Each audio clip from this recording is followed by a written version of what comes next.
Hey everybody, it's Vicky with Dementia with Grace. How is everybody doing? For those of you who are just joining us, I am Vicky Noland Fitch and I am a certified dementia practitioner, social worker, consultant, coach, teacher, friend, whatever you like to call me. Yesterday, I made a post about asking for help, about the 3 A's: acknowledge that you need help, advertise that you need help, and then accept the help that is given. So those are the 3 things that we talked about yesterday. And on the group last night, I got some questions about how do you do that. I don't know how to. The biggest one was advertise for help. And I'm not saying, go on Facebook and say, put out an all points bulletin on somebody that can help to come and clean your house or do the bathing or do the housework or do the running around and doing the errands. But you do need to advertise to people that people in the family. There are people who say, mother can't live with me. We've never gotten along. It wouldn't work.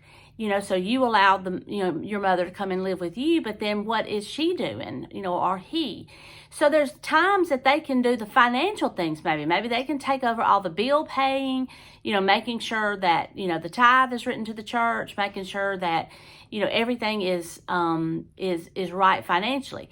Maybe, you have a sister that loves to cook, and maybe, 2 or 3 times a month or 2 or 3 times a week, she can bring supper. She can make double supper for herself and her family and then bring your family the rest of it. There's lots of ways to help. What I suggest is writing them down as they come to you.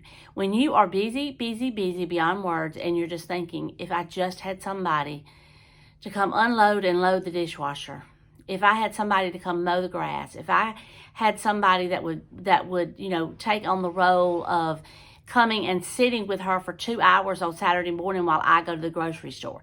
Whatever it is, write it down. That's the acknowledgement part of I need help. I need help in these areas: grocery shopping, mowing, cooking.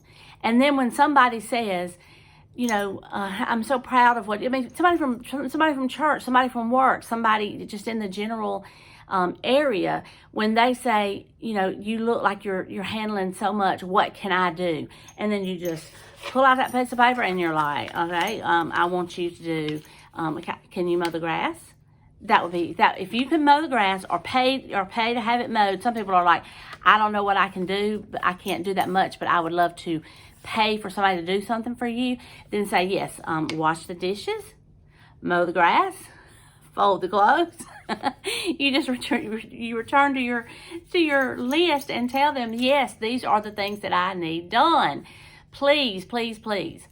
Or just pray for us, or whatever you need. Come and visit Mama. Please come and visit. Nobody comes and visits anymore because it's hard to talk to her. Well, you know what? Loving people can do hard things. So, you just let people know, Mama needs a visitor. Could you come every Tuesday morning and see her? Or could y'all maybe come and bring supper on every Tuesday night? And, that would be a lot of help. That would be a lot of help. And most people, if they are saying, what can I do for you? They truly mean, what can I do for you?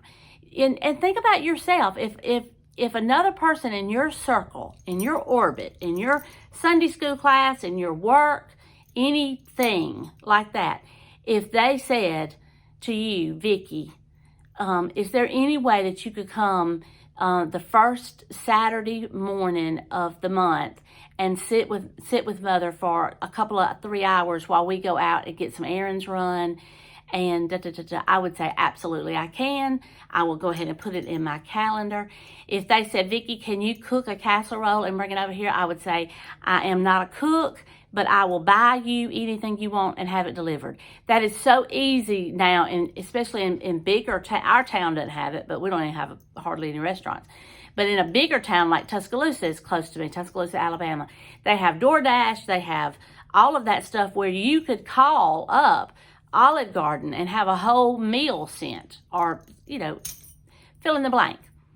And there's those people that can't do, like I can't cook, But I have, I have the money to buy a meal every now and then for a family that's struggling and send it to them. I could go to the grocery store and buy, a Stouffer's lasagna and, and pick up, a can of peas and, some garlic bread and, take it over there. Can you tell I've done it before? But you can take it over there to them and say, here's supper for tonight. Order them a pizza. Here's supper for tonight. Just something. Go over there on a Saturday morning and fold their clothes. Wash their bathrooms.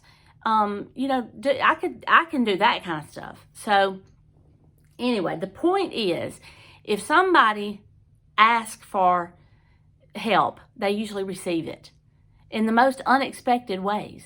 So acknowledge that you need the help. Advertise in some way that you need the help. And then accept the help that's given. It may not be what you wanted for supper, but it's something to eat. It may not be the way you clean your bathrooms, but they're clean. So you just need to accept the help, okay? So this is part 2 of how to ask for help and how to receive help.